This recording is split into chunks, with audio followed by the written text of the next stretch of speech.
দেবে, আর কত বললে আমাদের হৃদয় নাড়া দেবে, আর কত বললে আমাদের অন্তরটা সাড়া দেবে, আর কত বেশি পরিমাণে বললে আল্লাহর ভয় আমাদের অন্তরে সৃষ্টি হবে, আর কত তাগিদ দিলে রসুলের মোহাব্বত ভালোবাসা আমাদের অন্তরে আসবে, আমাদের ইমানের শক্তি, ইমানের কুওয়াত আর কত বললে বৃদ্ধি পাবে। এই সময়টা আমরা কাজে লাগানোর জন্য, এই যে সময় পেয়েছি আমরা এই সময়টাকে কাজে লাগানোর চেষ্টা করবো ইনশাআল্লাহ। আল্লাহ পাক আমাদেরকে বুঝার তৌফিক দান করুন, সকলে বলেন আমিন। আসলে সবাই বুঝি, দুনিয়া চিনি, হ্যাঁ, দুনিয়া গুছানোর জন্য ওই যে নজরুল ইসলাম কাসেমি, ওনার ওয়াজ তো অনেকে শুনেন, ওনার একটা ওয়াজ আমার কাছে খুব ভালো লাগে। উনি সবসময়ই বলেন যে আমরা দুনিয়া গোছানোর জন্য পিছনে, দুনিয়াটাকে সাজানোর জন্য ব্যতিব্যস্ত থাকি। দুনিয়া কিভাবে গোছানো যায়, দুনিয়াটাকে কিভাবে সাজানো যায়, জীবনটাকে কিভাবে উপভোগ করা যায়, এটার পিছনে আমরা সময় দেই, কিন্তু আখেরাত গোছানোর কোনো সময় আমরা দেই না। আখেরাত গুছাইতে হবে, আখেরাতের পথে যেতে হবে। আমাদের পরবর্তী একটা জীবন আছে, একটা লাইফ আছে, পরবর্তী যেই লাইফটা, পরবর্তী যেই জীবনটা, এটার কোনো শেষ নাই। শুরু আছে কিন্তু শেষ নাই, এটার শুরু আছে, শেষও আছে।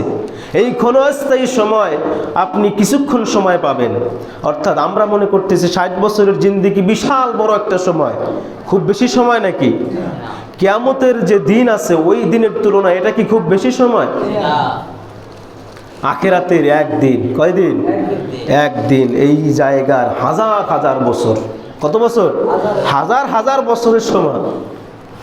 তাহলে এই দিনের তো কোনো দামই নাই, এই সময়ের তো আল্লাহর কাছে কোনো দামই নাই। অথচ এই সময়টা যদি আপনি কিছুক্ষণ সময় আপনার আল্লাহর ইবাদত করেন, আল্লাহকে স্মরণ করেন, ওইটাই আল্লাহর কাছে বেশি প্রিয় হয়ে যায়। সুবহানাল্লাহ। অথচ আমরা সেইটা বুঝি না। দুনিয়া ভালো বুঝি, কোনটা 10 টাকা, কোনটা 20 টাকা, 150,000 টাকা, এটা আমরা ভালো বুঝি। বিশেষ করে আমরা বুঝি যে আমার এই জায়গায় গেলে 10 টাকা ইনকাম হবে, ওই জায়গায় গেলে আজকে 5 টাকা ইনকাম হবে, এখানে গেলে 100 টাকা ইনকাম হবে, যদি কোনো নেতার পিছনে যাই তাহলে আমাকে 500 টাকা দিবে, বুঝি না?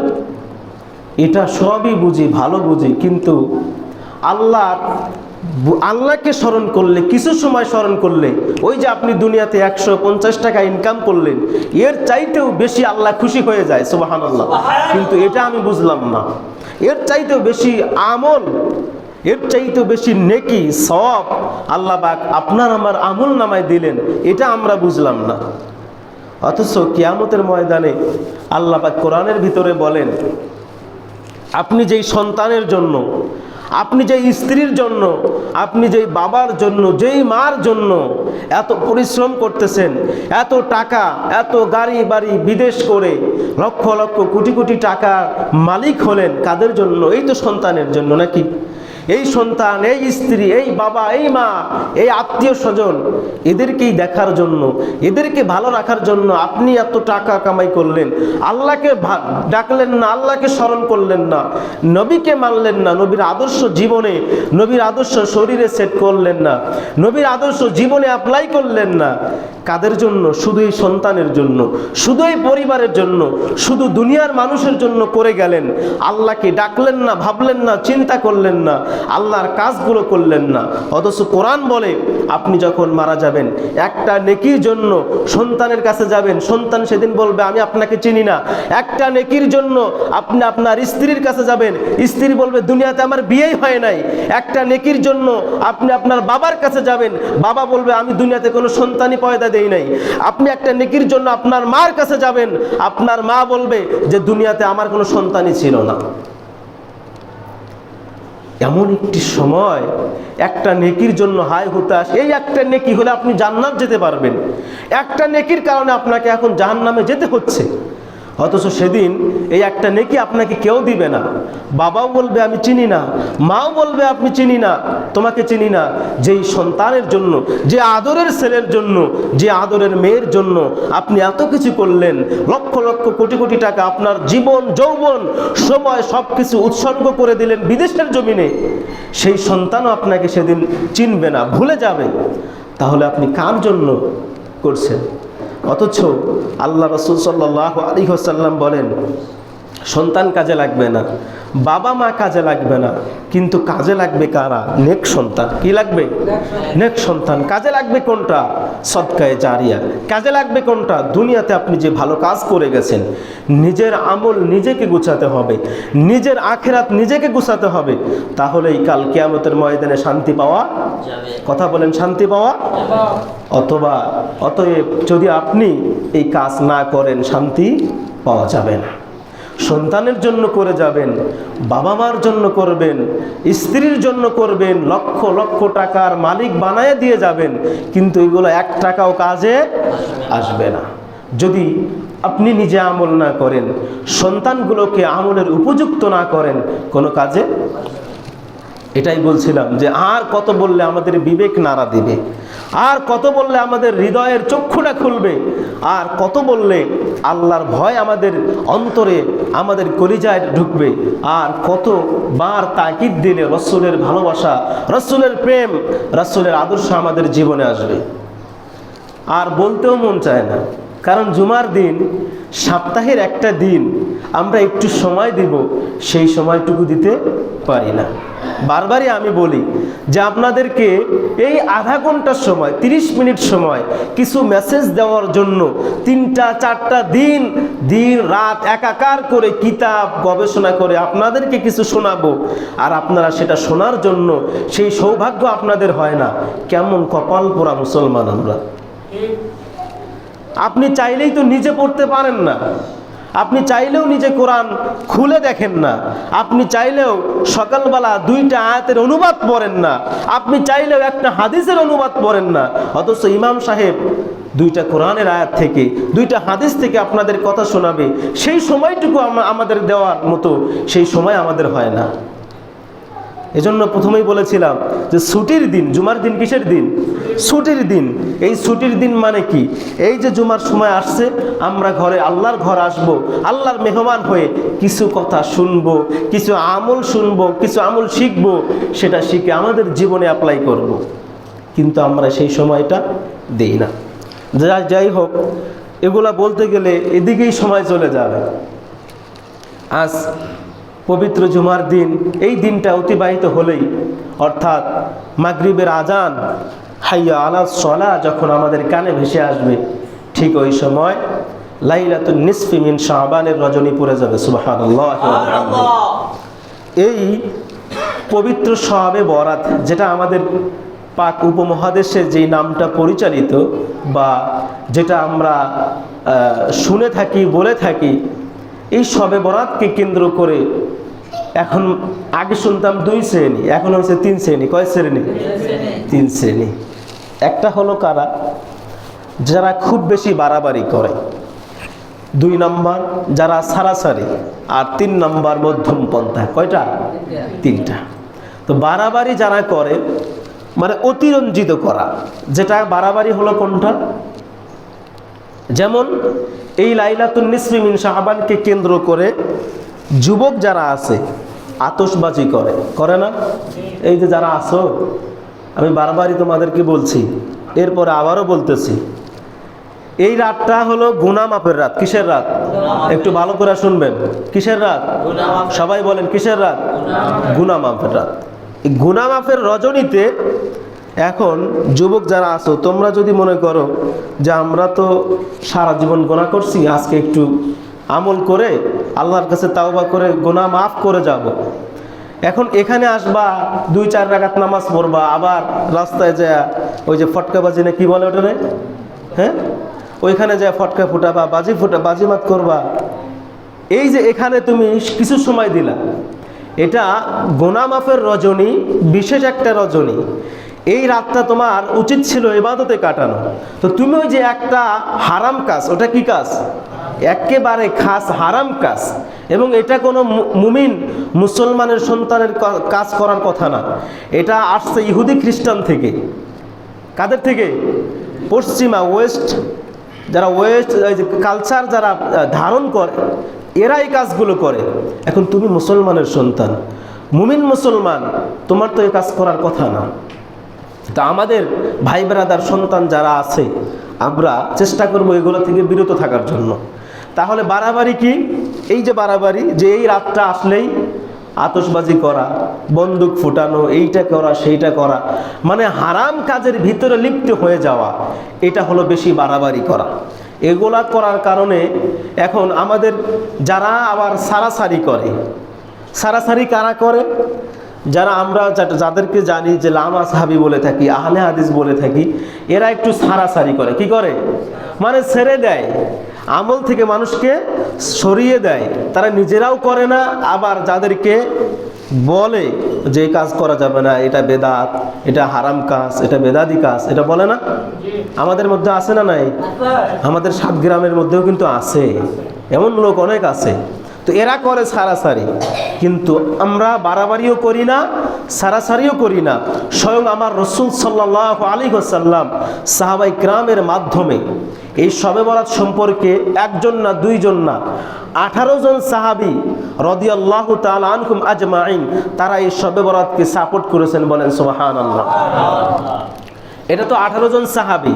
স্বয়ং রাসূল কারীম সাল্লাল্লাহু আলাইহি ওয়াসাল্লাম তিনি এই শবে বরাতের পক্ষে বলেছেন। বলেন সুবহানাল্লাহ।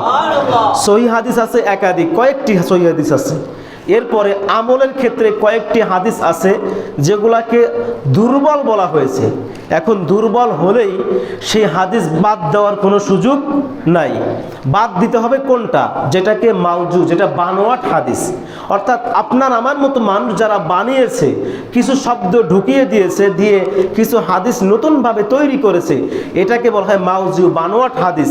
এগুলো মানা যাবে না, এগুলো সম্পূর্ণ নিষেধ, এগুলো মানা যাবে না। কিন্তু দয়ীফ যেটাকে বলা হয়, দুর্বল যেটাকে বলা হয়, এটা আমলের ক্ষেত্রে গ্রহণযোগ্যতা আছে, এবং এর উপরে একাধিক মুহাদ্দিসিনে কেরাম, ফুকাহে কেরাম, এরপরে সলফে সালেহিন, পীর মাশায়েখ, বুজুর্গানে দিন, আল্লামা সুয়ুতী সহ বিশাল বড় বড় যারা আলেম ছিলেন, সকলেই বলেছেন যে আমলের ক্ষেত্রে সনতের মধ্যে যদি দুর্বল থাকে, কথাটা আল্লাহ রসুল বলেছেন, কিন্তু সনতান কিছু যারা এই যে সিরিয়ালি হাদিসটা আসছে আমাদের কাছ পর্যন্ত, এই সিরিয়ালির কারণে হাদিসটাকে দুর্বল বলা হয়ে থাকে, কিন্তু এই হাদিসটা আমলের ক্ষেত্রে এর গ্রহণযোগ্যতা আছে। সবাই বলি সুবহানাল্লাহ। এজন্য কেউ যদি আপনাদেরকে বলে যে শবে বরাত এটা এই রজনীটা বেদাতের রাত, এই রাত্রি কোনো আমল করা যাবে না, মসজিদে যাওয়া যাবে না, এরা সম্পূর্ণ বিভ্রান্তিকর একটা মানুষ, বিভ্রান্তিকর একটা দল, যারা আপনাকে আমাকে আমল থেকে দূরে সরাতে চায়। কি করতে চায়? যারা আমল থেকে দূরে সরাতে চায়, এরা ভালো মানুষ না খারাপ মানুষ? সবাই জোরে বলেন, ভালো না খারাপ? আপনার ভালো লাগে না, আপনি করবেন না, সেটা আপনার একান্ত ব্যক্তিগত ব্যাপার, কিন্তু আপনি আরেকজনকে নিষেধ করার এই অধিকার তো আপনাকে দেওয়া হয় নাই। বেদাত বেদাত বলে যারা চিল্লায়, তাদের নিজেদের বডি, এই যে নিজের যে 3.5 হাত বডি আছে, এর ভিতরেই অসংখ্য বেদাত আছে। কি আছে? দেখবেন যারা বেদাত বেদাত বেশি বলে, এদের গায়ে কখনো জুব্বা দেখবেন না, খুব বেশি গায়ে জুব্বা থাকে না, শার্ট পরবে, গেঞ্জি পরবে। এদের আবার দাড়ি অনেক সময় লম্বা হয় না, আবার অনেক যদি দাড়ি থাকে তো এত বড় বড় দাড়ি আছে না? দাড়ি থাকলেও দাড়িরও তো একটা সৌন্দর্য আছে, শুধু বড় দাড়ি রাখলেই হয় নাকি? দাড়ি রাখার সুন্নত সিস্টেম কি? এক মুষ্টি, এর উপরেরটা আপনি কাটতে পারবেন সৌন্দর্যের খাতিরে। তো এরা বড় বড় ঘুমটা দিয়া, বড় বড় রুমালের ঘুমটা দিয়া, মানে টিভির সামনে এসে বৈশা বৈশা সুন্দরভাবে ফতোয়া দিচ্ছে যে লাইলাতুন নিসফি মিন শাবান, শবে বরাত। আরে ভাই, শবে বরাত উর্দু ফার্সি শব্দ, এটা নাকি কোরআনের ভিতরে নাই। তো উর্দু ফার্সি শব্দ কি কোরআনে থাকে নাকি? এটা বোকার মতো কথা না। কোরআনের ভাষা কি? সবাই বলে না। কোরআনের ভাষা কি? তো আরবি ভাষার মধ্যে উর্দু ফার্সি কেমনে থাকবো? আমাদের এই পাক উপমহাদেশে মুঘল সম্রাটরা 600 বছর শাসন করেছে। কয়শো বছর? 600 বছর এই মুঘল সম্রাটরা শাসন করেছে। তারা আমাদের ভিতরে উর্দু, ফার্সি, আরবি, বাংলা, ইংরেজি এগুলো মিশ্রণে কিছু শব্দ দিয়ে গেছে, যেখান থেকে শবে বরাত শব্দটা আসছে। তো এখন আপনি যদি শবে বরাত কোরআনের ভিতরে খুঁজেন, কেমনে পাবেন? তো শবে বরাত তো উর্দু ফার্সি শব্দ। তো কোরআনের ভিতরে যেটা আছে, হাদিসের ভিতরে আসছে লাইলাতুন নিসফি মিন শাবান, আর কোরআনের ভিতরে এসেছে লাইলাতুল মুবারাকা। বলেন সুবহানাল্লাহ। আল্লাহ বলেন সূরা দুখানের 3 নম্বর আয়াত, ইন্না আনসালনাহু ফি লাইলাতিন মুবারাকা। আল্লাহ বলেন আমি বরকতময় রজনীতে কোরআন নাজিল করেছি। সুবহানাল্লাহ বলেন। হ্যাঁ, এখানে একটা বিষয় খেয়াল করেন, আল্লাহ পাক কদরের একটা সূরা আছে না, ইন্না আনসালনাহু ফি লাইলাতিল কদর। এই সূরার ভিতরে আল্লাহ পাক বলেন আমি কদরের রজনীতে কোরআন নাজিল করছি। কি করছি? তারপর আল্লাহ পাক বলেন যে আমি কখন নাজিল করেছি কোরআন? শাহরু রমাদানাল্লাযী উনজিলা ফীহিল কুরআন, যে রমজান মাসে আমি কোরআন নাজিল করেছি। রমজান মাসের কোন রজনীতে? লাইলাতুল কদরি, অর্থাৎ ওই লাইলাতুল কদরের রজনীতে নাজিল করেছি। তাহলে এই যে সূরা দুখানের এই আয়াতের ভিতরে যে আল্লাহ পাক বললেন যে আমি বরকতময় রজনীতে নাজিল করেছি, এটার ব্যাখ্যা কি? এটার ব্যাখ্যা দুইটা আসছে। কয়টা? সবাই মনে রাখবেন, কয়টা ব্যাখ্যা? দুইটা।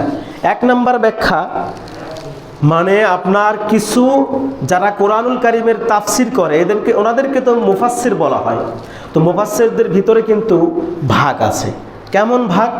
যে যেমন আমাদের ভিতরে 10 জন মানুষ থাকলে একটা বিষয় নিয়ে কিন্তু 10 জনের ভিতরে না হলেও 5টা মন্তব্য থাকে।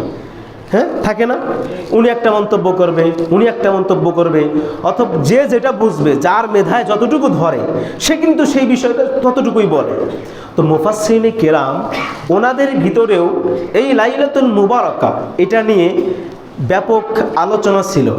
এক শ্রেণীর মুহাদ্দিস এবং মুফাসসিরিনে কেরাম বলেছেন যে লাইলাতুল মুবারাকা দ্বারা হলো ওই লাইলাতুল কদর, ওই লাইলাতুল কদর। আবার আরেক শ্রেণীর মুফাসসিরিনে কেরাম তারা বলেছেন না, এই লাইলাতুল মুবারাকা দ্বারা আল্লাহ পাক রব্বুল আলামিন শবে বরাতের রজনীকেই উল্লেখ করেছেন। বলেন সুবহানাল্লাহ। এখন প্রশ্ন যে কোরআন তো নাজিল হয় কদরের রজনীতে, তাহলে এই রজনীতে আবার কিভাবে? তো ওনারা ব্যাখ্যা করেছেন, দেখেন যে আল্লাহ পাক রব্বুল আলামিন কোরআনুল কারীম আপনার এই যে লাউহে মাহফুজ থেকে যখন প্রথম আসমানের যে নাজিল করা হয়েছে নিয়ে আসছেন ফেরেশতার মাধ্যমে, সেখান থেকে নবীর উপরে নিয়ে আসছেন। এই যে নবীর উপরে নিয়ে আসছেন এইটা শুরু হয়েছিল, সূচনা হয়েছিল কদরের রজনীতে।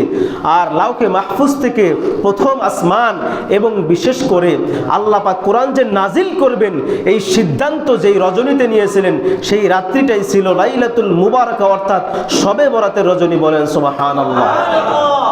আর যদি এই রজনী সম্পর্কে কোন সাহাবায়ে কেরাম মত দিয়ে থাকেন যে এই রজনীটা বরকতময় রজনী, এই রাত্রিটা ইবাদতের রজনী, এই রাত্রিটা দোয়া কবুলের রজনী, তাহলে আমাদের মানতে কোনো সমস্যা আছে? জোরে বলেন। একজন সাহাবীও যদি এই রাত্রিটাকে আমলের রাত্রি বলে, একজন সাহাবীও যদি এই রাত্রিটাকে ইবাদতের রজনী বলে, একজন সাহাবীও যদি এই রাত্রিটাকে ভাগ্য রজনী বলে থাকে, একজন সাহাবীও যদি এই রাত্রিকে দোয়া কবুলের রাত্রি বলে থাকে, আমাদের মানতে তো কোনো সমস্যা নেই। আছে? বলেন। কারণ আল্লাহ রাসূল সাল্লাল্লাহু আলাইহি ওয়াসাল্লাম বলেছেন as-sahabikan nujum, আল্লাহ রাসূল বলেন আমার সাহাবীরা হলো চাঁদের মতো। বলেন সুবহানাল্লাহ। আল্লাহ পাক বলেন ইক্তাদাইহুম, তোমরা আমার সাহাবীদেরকে অনুসরণ করো, অনুকরণ করো, অর্থাৎ আমার সাহাবীরাও যেটা বলেন, আমার সাহাবীরাও যেটা করেন তোমরা সেটাকে মানো, তোমরা সেটা করো। বলেন সুবহানাল্লাহ। কারণ সাহাবীদেরকে মানা এটা স্বয়ং রাসূল বলেছেন। আর আল্লাহ পাক রব্বুল আলামিন তিনি বলেছেন রাদিয়াল্লাহু আনহুম ওয়া রাদু আন, কারণ সাহাবীদের সম্পর্কে আল্লাহ পাক বলেন আমি তাদের উপরে সন্তুষ্ট, আর ওই আল্লাহর নবীর সাহাবীরা তারাও আমি আল্লাহর উপরে সন্তুষ্ট। বলেন সুবহানাল্লাহ। তাহলে যেই সাহাবীদের উপরে আল্লাহ সন্তুষ্ট হয় ওনাদের মধ্য থেকে একজন সাহাবী যদি শবে বরাতকে বলেন যে এটা ভালো রজনী, এই রাত্রিতে ইবাদত করা হবে, এই রাত্রিতে দোয়া কবুল হবে, তাহলে আমাদের মানতে কোনো অসুবিধা নাই। আল্লাহ আল্লাহ রসুল সাল্লাল্লাহু আলাইহি ওয়াসাল্লামের চাচাতো ভাই আব্দুল্লাহ ইবনে আব্বাস রাদিয়াল্লাহু তাআলা আনহু, যেনাকে বলা হয় রাইসুল মুফাসসিরিন। এই পৃথিবীতে যত মুফাসসির এসেছেন এবং ভবিষ্যতেও যত মুফাসসির আসবেন, সকল মুফাসসিরদের যার যিনি সর্দার, সকল মুফাসসিরদের যিনি সর্দার, সকল মুফাসসিরদের যিনি মাথার তাজ, আল্লাহ রসুলের চাচাতো ভাই আব্বাস রাদিয়াল্লাহু তাআলা আনহুর ছেলে আব্দুল্লাহ ইবনে আব্বাস, তিনি বলেছেন লাইলাতুল মুবারাকা দ্বারা হলো লাইলাতুল নিসফি মিন শাবান উল্লেখ করেছেন আল্লাহ পাক। তাহলে আল্লাহ রসুলের চাচাতো ভাই আব্দুল্লাহ ইবনে আব্বাস যেখানে বলেছেন লাইলাতুল মুবারাকা দ্বারা হলো লাইলাতুল নিসফি মিন শাবান, তাহলে আমাদের মতো যারা মোল্লা মুন্সি যারা বলে যে লাইলাতুল মুবারাকা দ্বারা লাইলাতুল নিসফি মিন শাবান না, তাহলে আমরা আব্দুল্লাহ ইবনে আব্বাসের কথা মানবো নাকি মোল্লা মুন্সির কথা মানবো? কথা বলে না। নবীজির সাহাবীর কথা মানবো নাকি মোল্লা মুন্সির কথা মানবো? সাহাবী বলেছেন। শুধু তাই না, আল্লাহ রসুলের সাহাবীর পরে যাদের স্থান তাবেঈ হযরত ইকরিমা রাদিয়াল্লাহু তাআলা আনহু, তিনিও বলেছেন যে লাইলাতুল মুবারাকা দ্বারা শব্দ বোঝানো হয়েছে লাইলাতুল নিসফি মিন শাবান। বলেন সুবহানাল্লাহ। ব্যাপক আলোচনা আছে। এখন এই সময় এসে শোনেন, বিরোধিতা থাকবে, করবে, এটা স্বাভাবিক, কিন্তু লিমিটের ভিতরে থাকতে হবে। তো লিমিট ক্রস করলে তো হবে না।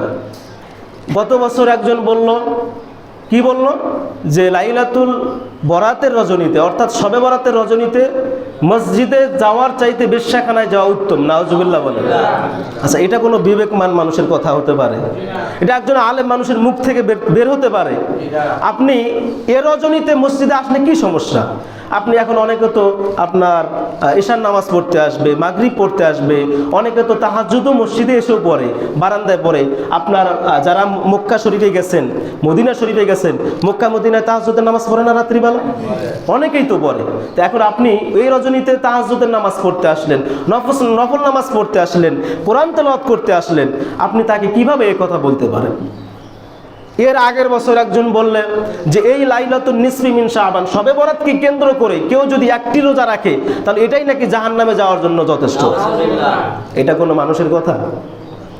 আপনি তো এমনিতেই 13, 14, 15 আরবি মাসের 13, 14, 15 আইয়ামে বীজের রোজা রাখতেই পারেন। তো সেই দিনে সেই সময় একটা রোজা রাখলে নাকি জাহান্নামে যাওয়ার কারণ হবে। তো শবে বরাত নাম লাগালেই যদি জাহান্নামে যাওয়ার কারণ হয়, শবে বরাত নাম লাগালেই যদি একজন মানুষ জাহান্নামী হয়ে যায়, এখানে অসংখ্য অগণিত মুহাদ্দিসিনে কেরাম, প্রায় এখানে আমি নোট করেছি প্রায় আপনার 25 জন। কতজন? 25 জন মুহাদ্দিসিনে কেরাম, ফুকাহায়ে কেরাম, ফুজাদালাই কেরাম, মনে অর্থাৎ যারা ফকিহ ছিলেন, যারা মুহাদ্দিস ছিলেন, মুফাসসির ছিলেন, এরকম 25 জনেরও অধিক, তারা বলেছেন যে লাইলাতুল মুবারাকা এই রজনীতে, শবে বরাতের রজনীতে আল্লাহ পাক দোয়া কবুল করে নেয়। বলেন সুবহানাল্লাহ।